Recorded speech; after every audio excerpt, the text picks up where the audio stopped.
What's up, guys, and welcome to the very first episode of Topic Tuesday. It's something new that I want to give a shot. Something new that I want to try doing, actually. But if you want to know more about what's going on the channel, just kind of go back to the video that was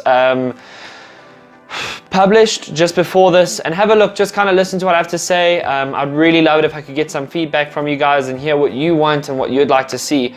But on today's Topic Tuesday, the very first Topic Tuesday, I want to discuss the church, pastors, and mental illness. So this morning I woke up and went onto Facebook, and I've liked a page called Church Leaders on Facebook. And as I'm scrolling through my news feed, an article comes up of a pastor of a church in California, Inland Hills Church.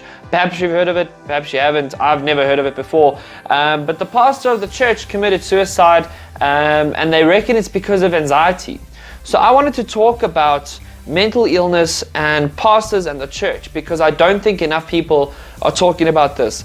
I myself have an experience with mental illness, not a huge one, not as intense as maybe some other people do have, but I do think it's something we need to talk about. It's something that I want to talk about as a guy in the ministry. I want to share what it's like and kind of encourage other people to start talking. So as we jump into this, the first thing I want to say is I'm not surprised by this. Why am I not surprised by this? I have three reasons. Firstly, ministry is hard. Being in the ministry is hard. As a young guy going into ministry when I was about 18, I assumed it would be easy. It looks fun. It looks like your hours are flexible. Everything's easy. Everything is fun. You get to hang out with people that you know, people whose company you enjoy, but it's not that. Yes, that's part of it. It's not a big part of it. A lot of it is spending time alone. A lot of it is kind of building up these projects that you think are going to be great and you think are going to work, and people shooting down your ideas possibly, or else people say go for it and you go for it because you think it's going to be amazing and it doesn't work. Ministry is hard. In saying that ministry is hard, what makes it worse is that ministry is lonely. So yes, as I say, ministry is really hard. It's not something that's fun. People often think that guys who work in the church are people who have like really, really easy, fun lives. That's not the truth. I don't know about other pastors. I'm going to tell you from myself and from people that I've spoken to who are in the ministry, ministry is not easy. It really isn't. It's hard. The second thing I want you to know about ministry is that it's lonely. Ministry is very lonely. How I'm sitting in my office right now, alone, is generally how I spend my time. Yes, I work like that, and I know a lot of people work alone. But ministry is lonely in the point of friendships, connections. You're not always going to have everyone on your side. And the other thing is, when you tell people that you work in the ministry, or you tell someone you're a pastor, or even if you tell someone you're a youth pastor, who's generally someone who's more chilled and relaxed, you tell people that you're a pastor, and all of a sudden their attitude towards you changes. Ministry becomes very lonely. People don't invite you out to certain things because they know you won't be comfortable. I appreciate the respect, and I appreciate you respecting my boundaries, but you're making my life very difficult as well. In saying that ministry is lonely, the other thing to think about is that you have to kind of draw the line sometimes with people. You can't always be around certain people because of the negative influence that they are, and your hours are not the best hours. Think about it this way. I'm a youth pastor, right? A lot of my friends want to do things on a Friday night. I'm at youth. I don't have a choice of whether youth happens or not, or whether I'm at youth or not. I don't have that luxury. I have to be there. I am the youth pastor. Like I say, I don't have a choice as to whether I'm there or not. On top of that, Saturday nights, a lot of people think, well, if you're busy Friday night, do something on a Saturday. But I work on Sunday morning as well. So yes, we can do something on Saturday. But I'm probably going to have to leave around latest 11 o'clock. And you kind of become the guy who is never around, the guy who doesn't want to spend time with people, when in actual fact, you're just super busy. Like, life is crazy. And I'm sure we can all agree life is crazy. But in the ministry, your hours are stupid. They really are. But things have to be done. Certain things need to be done. So for example, on a Wednesday night, I'm at Bible study. On a Thursday night, we have band practice. On a Friday night, I have youth. And on a Sunday night, I have church, evening service. That's sort of, especially for a young guy in the ministry, that's a normal program. And that's what makes ministry lonely, is that your schedule doesn't really cater for a social life. The third and final thing I want to say is that no one gets ministry. You often speak to people about what it's like to be in the ministry and they can't really relate. In fact, the closest person who's ever related to me being in the ministry is a teacher. I think teachers kind of have an understanding of how crazy it is to be in the ministry. But apart from that, most people don't get it. Working a 9 to 5 from Monday to Friday, that's actually quite easy compared to what, I mean, I look at your life and I think that's great. You still have your Saturday and your Sunday for a social life.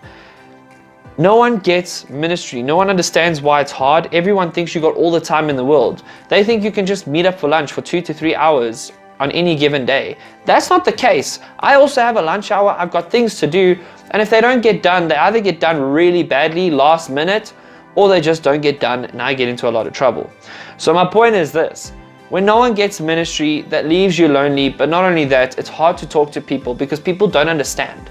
It's really hard to tell people how you're feeling, and on top of that, you know, to connect with other pastors to try and discuss with them about what's going on is also really difficult because, as I said, your hours are crazy, you're busy, so are they. No one gets ministry, and that's what makes it really difficult for people to understand why your life is the way it is, why you live the way you do, and why you've chosen to live the life you live.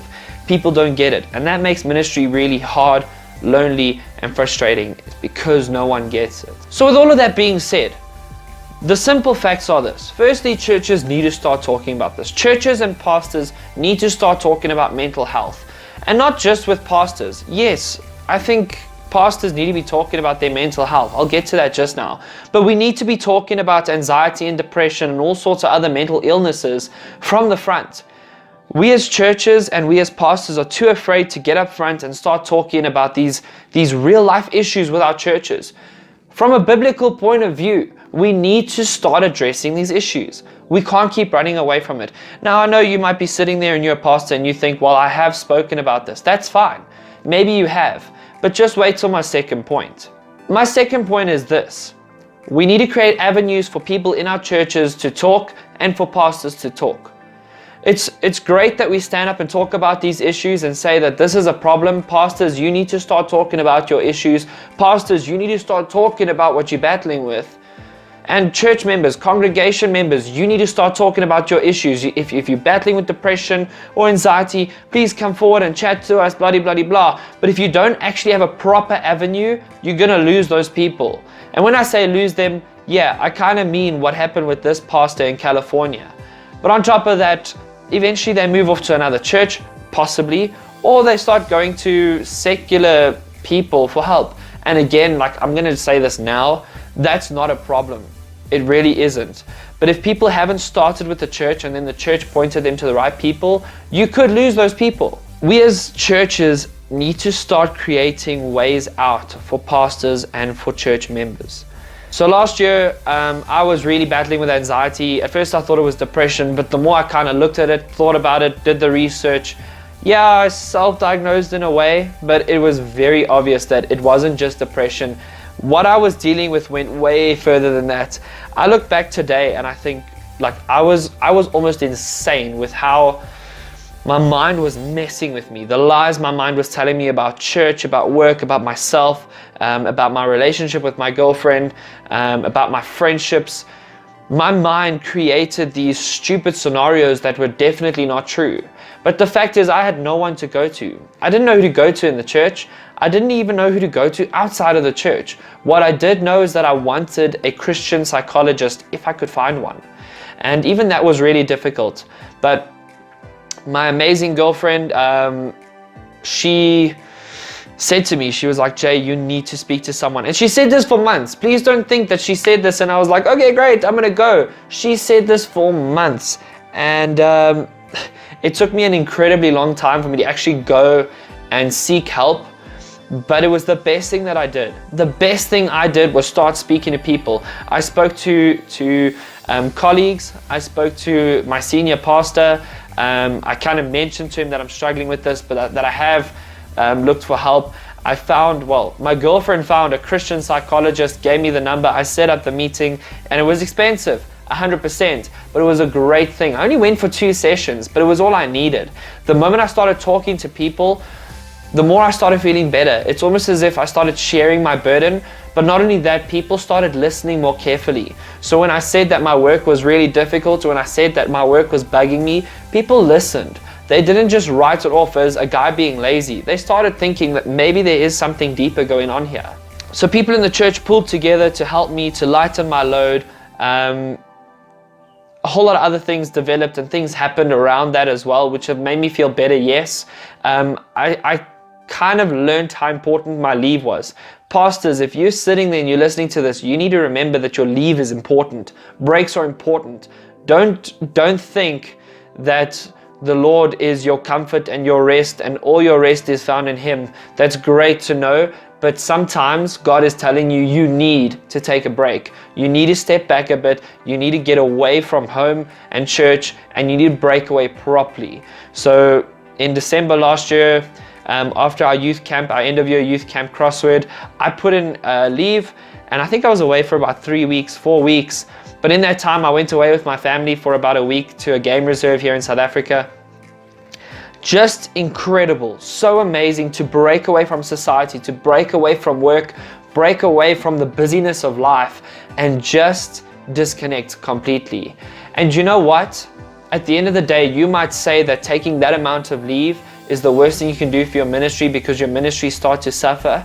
A pastor who is battling mentally and who's demotivated means ministries that will be demotivated.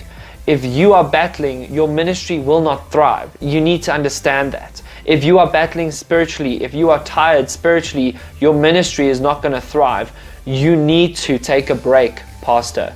You need to step back for the health, for your health, and for the health of your ministry. You need to step back. We shouldn't be afraid to talk about this. If you're a pastor and you're watching this today and you know you battle with depression or anxiety or both, or you're not sure but you know you're battling, please go and speak to someone. Go and speak to an elder. Go and speak to, I don't know, a good friend in the ministry, in your church. Go and speak to them. Don't be afraid to open up about what you're going through. Otherwise, things like this happen. Pastors commit suicide. The amount of times suicide crossed my mind, and this is a hard thing to say because I'm kind of opening up about it. The amount of times that suicide crossed my mind was insane. But at the end of the day, I spoke about it and I rested. I took a break. I disconnected. And it was the best thing I ever did for myself, and it was the best thing I could ever do for my ministry. Pastors, you also need to understand that depression and anxiety are a real part of life today. They're not just these uncommon mental illnesses from like 40 years ago where people were just kind of put into mental asylums. Nowadays, it's a common thing. Pastors, we need to be setting up ways and ministries where we ourselves and our co-workers and our church members can go to get the help that they need, to speak to someone where they can open up about what they're going through. We cannot not talk about this. The church needs to talk about this. The church needs to deal with this, and not just from up front, but in a real relational way within your home groups, in your Bible studies, whatever you call it, council members or eldership teams or whatever you want to call yourselves. If you are an overseer of the church, you need to be checking up with your minister, your pastor on a regular basis. Ask him, how are you doing? See, how is he doing? Check up with him. Check in. Make sure he's doing okay. Because if you have a healthy pastor who is mentally healthy, physically healthy, guys, that is important. Your physical health. I recently started going to gym again, and I feel 10 times better than I did 2 weeks ago. Your physical health is important, but most importantly, spiritual health. Elders, you need to be checking in on the spiritual health of your pastors, because if they are healthy mentally, physically, and spiritually, you will have a healthy church. A guy who is creative and energetic, and even when times are tough, he is strong enough in every way possible to push the congregation through that difficult time. But we cannot have these things happening. We cannot wait for pastors to commit suicide before we start checking how can we avoid this. Don't wait for your pastor to commit suicide before you plan a ministry to help people deal with their mental illness. Don't wait for a guy to attempt to commit suicide. Don't wait for that. Start now. Create those avenues. Give people in your church, give your pastors someone to talk to. But guys, we need to start talking about this. The church needs to start talking about mental illness.